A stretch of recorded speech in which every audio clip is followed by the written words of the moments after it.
बोलो जयकारा, बोल मेरे श्री गुरु महाराज की जय।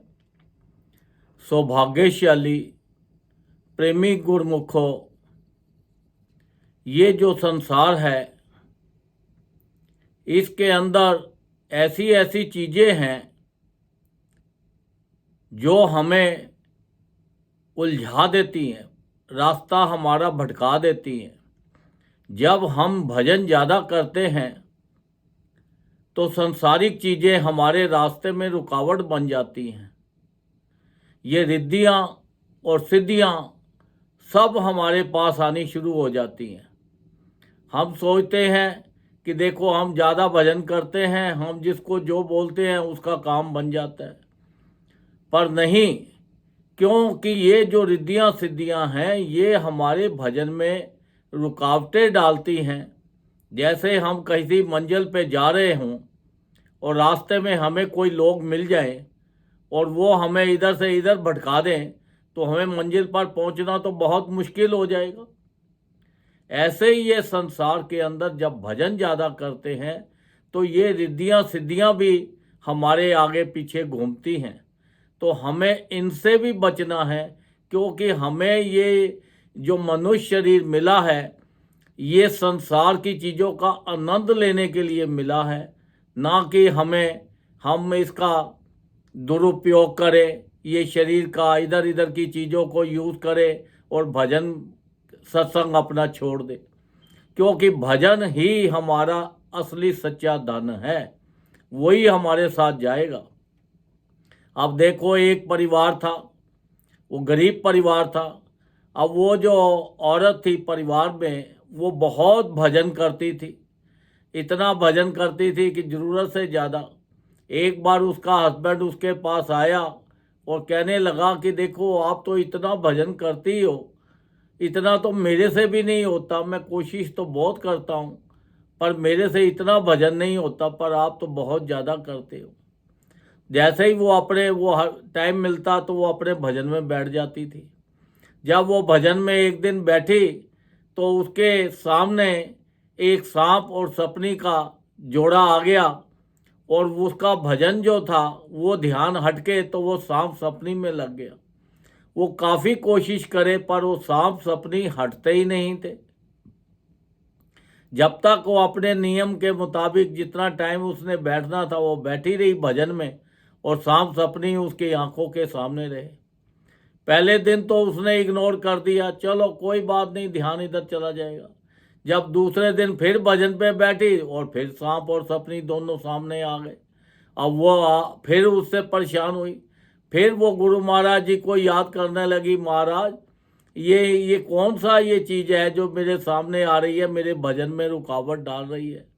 सुबह उठी और उठ के फिर अपना श्री गुरु महाराज जी के चरणों में मस्तक झुका के बेनती की, महाराज मुझे इनसे बचाओ, मेरे भजन में रुकावट पड़ती है। तो फिर तीसरे दिन जब फिर बैठी वो फिर वही सांप सपनी सामने आ गए। अब वो बड़ी परेशान, वो कहने लगी ये क्या चीज़ है जो मेरे भजन में मेरे रुकावट डाल रही है। ये बड़ी सोच में पड़ गई। अब भजन भी ना हो, उसका मन भी ना लगे। जब वो फिर बड़ी परेशान हो गए, कभी भजन में बैठे कभी उठ जाए, कभी बैठे कभी उठ जाए। जैसे ही भजन में बैठे और वो सांप सपनी सबने वो जोड़ा सामने आ जाए। अब फिर वो भजन में बैठी रही। उसने बोला कोई बात नहीं, आते हैं तो आते, तो मैं अपना भजन करती रहूँगी। अब जब वो भजन में बैठी वो सांप सपनी जो थे वो रिद्धि और सिद्धि बन गए और बन के और कहने लगे कि देखो हमारे पास संसार का इतना धन है, इतनी चीज़ें हैं, इतनी हमारे पास पावर है, ये सब चीज़ें हम आपको देने के लिए आए हैं। तो उसने बोला कि अगर मैं ये ले लूँगी तो क्या हो जाएगा। उसने बोला आपके पास बहुत धन आ जाएगा, आप बहुत अमीर हो जाओगे, जहाँ जाओगे आपको इज्जत ही इज्जत मान मिलेगा, आप जो जिसको बोलोगे उसकी हर इच्छा पूरी हो जाएगी, जो आपसे मुख से निकलेगा वो सच हो जाएगा। तो वो पहले तो तैयार हो गई। फिर उसने सोचा कि भाई ये जो मुझे दे रहे हैं इसके पीछे कोई ना कोई तो राज होगा। उसने बोला इसका मतलब क्या है, आप मुझे क्यों देना चाहते हैं। फिर उसने जो जो रिद्धि और सिद्धि थे उन्होंने बोला कि देखो, अगर हम आपको देने आए हैं तो हमें भी कुछ चीज़ आपसे चाहिए। उसने बोला क्या, आपको क्या चाहिए। वो कहते हैं सब कुछ तो आपके पास है, क्योंकि जो आप भजन करते हो इसके अंदर सारा कुछ है। ये भजन सिमरन हमें दे दो और हम आपको इसके बदले में ये दे देंगे। अब वो सोच में पड़ गई। वो कहने लगी कि भजन सिमरन मैंने दे दिया तो मेरे पास रहा क्या, ये संसारिक चीज़ों का मैं क्या करूँगी। ये तो तब तक है जब तक मेरा शरीर है, तब तक ये भी यहाँ पे रहेगा। अब शरीर तो आखिर में ख़त्म हो जाएगा, मिट्टी हो जाएगा, तो ये सब चीज़ें तो यहीं की यहीं रह गई। तो मेरे साथ तो जो सच्चा धन जाना है वो तो सब यहीं का यहीं रह जाएगा और साथ तो कुछ नहीं जाएगा। उसने उसको मना कर दिया और सुबह उठ के फिर श्री गुरु महाराज जी के चरणों में मस्तक झुकाकर फिर प्रार्थना करने लगी, महाराज मुझे ये रिद्धियाँ सिद्धियाँ नहीं चाहिए, मेरे ऊपर कृपा करो ताकि मेरा ध्यान भजन में लगे और मैं भजन ही भजन करूं, मुझे और ये संसारिक चीज़ें नहीं चाहिए। तो देखो, ये जब हम भजन ज़्यादा करते हैं तो बहुत सारी चीज़ें आके हमारे भजन में रुकावटें डालती हैं। तो देखो, श्री गुरु महाराज जी ने हमारे ऊपर देखो कितनी अपार कृपा की है। वो कहते हैं कि उठते बैठते चलते फिरते हर वक्त भजन ही भजन करते रहो, ताकि ये संसारिक चीज़ें जो हैं ये तुम्हारे आगे पीछे घूमती हैं तो घूमने दो, तुम इनका ध्यान मत दो। जितना भी धन आपके पास आ जाए, जितनी भी संसारिक चीज़ें आपके पास आ जाए, आप उनके पीछे भागो नहीं। आप आती हैं तो आने दो, कोई बात नहीं, तुम्हारे भजन सिमरन में कोई फर्क नहीं पड़ेगा। तो देखो, संसार के भी सारे सुख मिले और परलोक का भी सुख मिल गया। अगर हम संसारिक चीज़ों के पीछे भागेंगे तो ये संसारिक चीज़ें ही रह जाएंगी और परलोक के सुख हमें सब खत्म हो जाएंगे। अब देखो, इंसान का जो मन है ये तो भटकता रहता है, ये एक जगह पे नहीं टिकता। तो देखो, संत महापुरुषों ने हमारे ऊपर कितनी अपार कृपा करके उन्होंने हमारे लिए 5 नियम बना दिए। उन्होंने फरमाया कि जिस परिवार के अंदर ये 5 नियमों का पालन होगा, श्री आरती पूजा सत्संग सेवा सिमरन और ध्यान, जो श्रद्धा सहित करे निश्चय हो कल्याण। उन्होंने बोला विश्वास के साथ ये 5 नियमों का जिस परिवार में पालन होगा, वहाँ पर हर तरह से परमात्मा वहाँ पे खुद रहेंगे और आपकी हर तरह से रक्षा करेंगे। संसार के भी सारे सुख देंगे और परलोक के भी सारे सुख देंगे।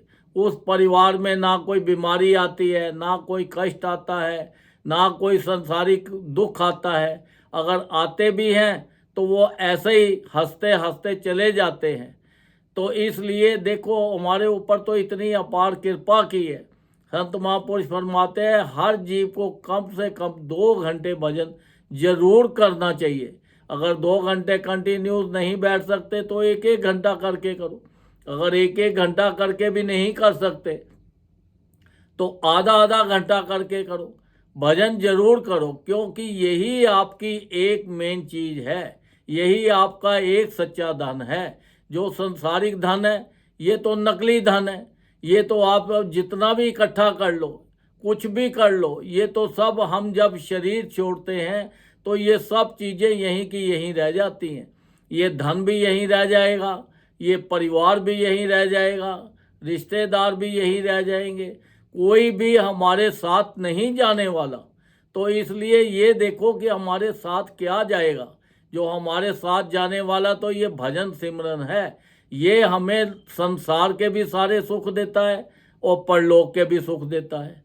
अब मनुष्य देह जो हमें मिली है, इतनी मुश्किल से परमात्मा ने हमें दी है, वो इसीलिए दी है कि इससे से ज़्यादा तुम भजन करो।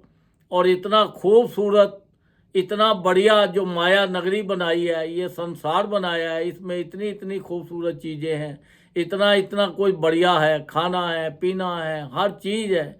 तो इसका भी आनंद लो, इसका आनंद तभी हमें ज़्यादा मिलेगा जितना हम ज़्यादा से ज़्यादा भजन करेंगे और सबके लिए अच्छा सोचेंगे, सबके लिए अच्छा करेंगे। कोई तुम्हारे लिए कुछ भी कर जाए, आप उसको इग्नोर कर दो, आप भूल जाओ कि उसने कुछ किया है, क्योंकि जैसा जो करेगा वैसा ही वो उसको फल मिलेगा। अगर हम आम के बीज बोएं तो हमें क्या मिलेगा? आम ही तो मिलेंगे। हमें ऐसा तो नहीं है कि आम के बदले कोई और दूसरा फल मिल जाए, संतरे मिल जाए, कोई चीकू मिल जाए, कोई और चीज़ मिल जाए, नहीं मिलेंगे। जो फल हम बोएंगे उसी का असर, वही फल हमें मिलेगा।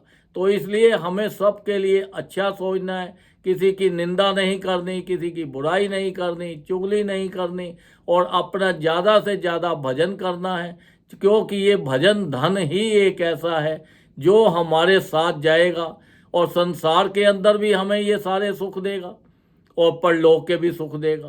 तो संत महापुरुष देखो इतनी हमारे ऊपर अपार कृपा कर रहे हैं, तो हमें भी उसका पूरा पूरा लाभ लेना चाहिए।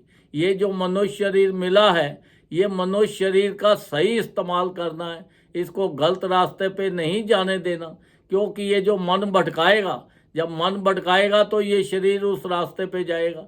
जब शरीर जाएगा तो फिर इसको कष्ट भी होंगे, दुख भी होंगे, प्रॉब्लम भी होगी।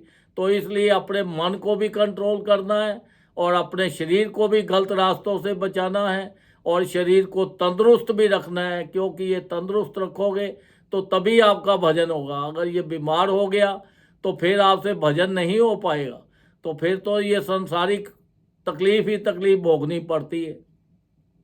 तो इसलिए ये शरीर जो परमात्मा ने दिया है, ये भी, इसका भी ख्याल आपने रखना है। आप कौन है? हम जो इसके अंदर बोल रहे हैं, देख रहे हैं, सुन रहे हैं, यही हम हैं। और हमारा काम है ये जो शरीर हमें मिला है, ये शरीर का पूरा पूरा ध्यान रखना है, ये शरीर का हर तरह से ख्याल रखना है, ताकि ये कोई गलत रास्ते पे ना जाए और अच्छे रास्ते पे जाए, अच्छे काम करे, ताकि संसार के भी इसको सुख मिले और परलोक के भी सुख मिले।